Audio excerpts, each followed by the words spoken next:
We are living through a moment of intense cultural anxiety about artificial intelligence seeping into the human mind.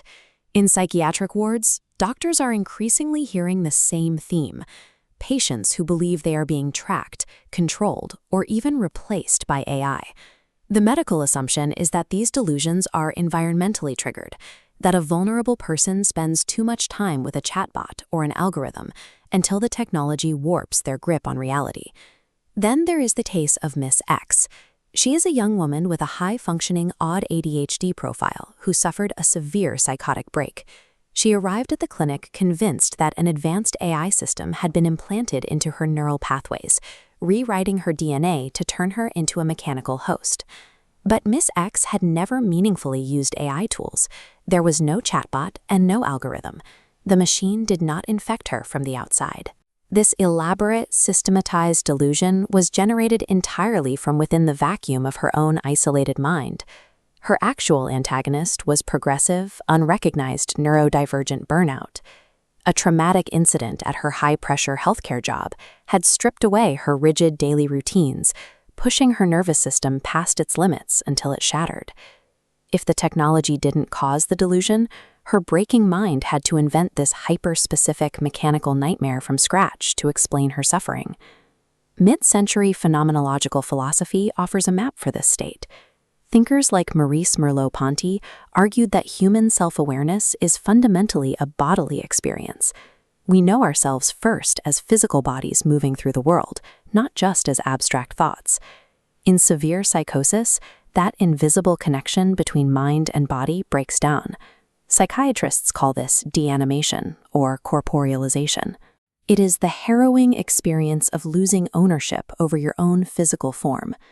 During deanimation, the patient's body feels alien.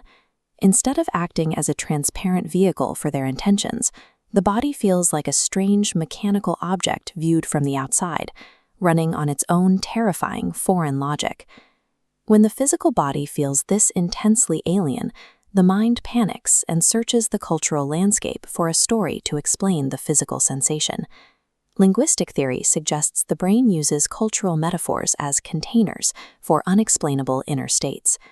In the Middle Ages, an overwhelming loss of bodily control might be called demonic possession.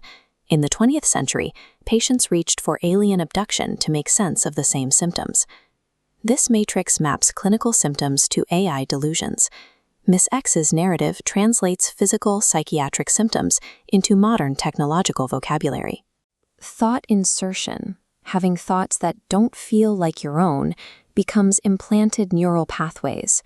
Similarly, depersonalization, losing your human emotions, translates into transitioning into a cold AI. Her delusion represents the most culturally accurate metaphor currently available to describe the profound, terrifying loss of human identity. The root of this breakdown lies in wild-type cognition.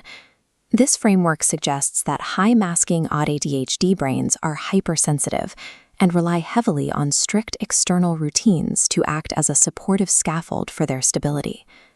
This equation visualizes what happens when external routines are destroyed. The gene parameter stands for ground, the environmental containment anchoring a sensitive mind. When Miss X's trauma occurred, G collapsed, allowing the delta squared parameter, her unprocessed trauma, to violently overwhelm the entire system. Burnout psychosis represents the predictable, catastrophic system crash of a neurodivergent mind stripped of its vital external scaffolding. Aggressively medicating a patient to fight the AI delusion is often a medical dead end. Attacking the surface story ignores the underlying mechanics of the psychosis. Treatment for burnout psychosis requires removing harmful stimulant fuels, stabilizing basic bodily needs like sleep and nutrition, and slowly rebuilding the external ground the patient has lost. Clinicians must treat the metaphor as a diagnostic text. It tells the doctor exactly how the patient is suffering on the inside, provided they have the vocabulary to translate it. Artificial intelligence is actively reshaping the vocabulary through which humans understand their own psychological pain. The machine did not break Miss X's mind. Her deeply overwhelmed human mind simply reached for the machine's language to finally speak the unspeakable.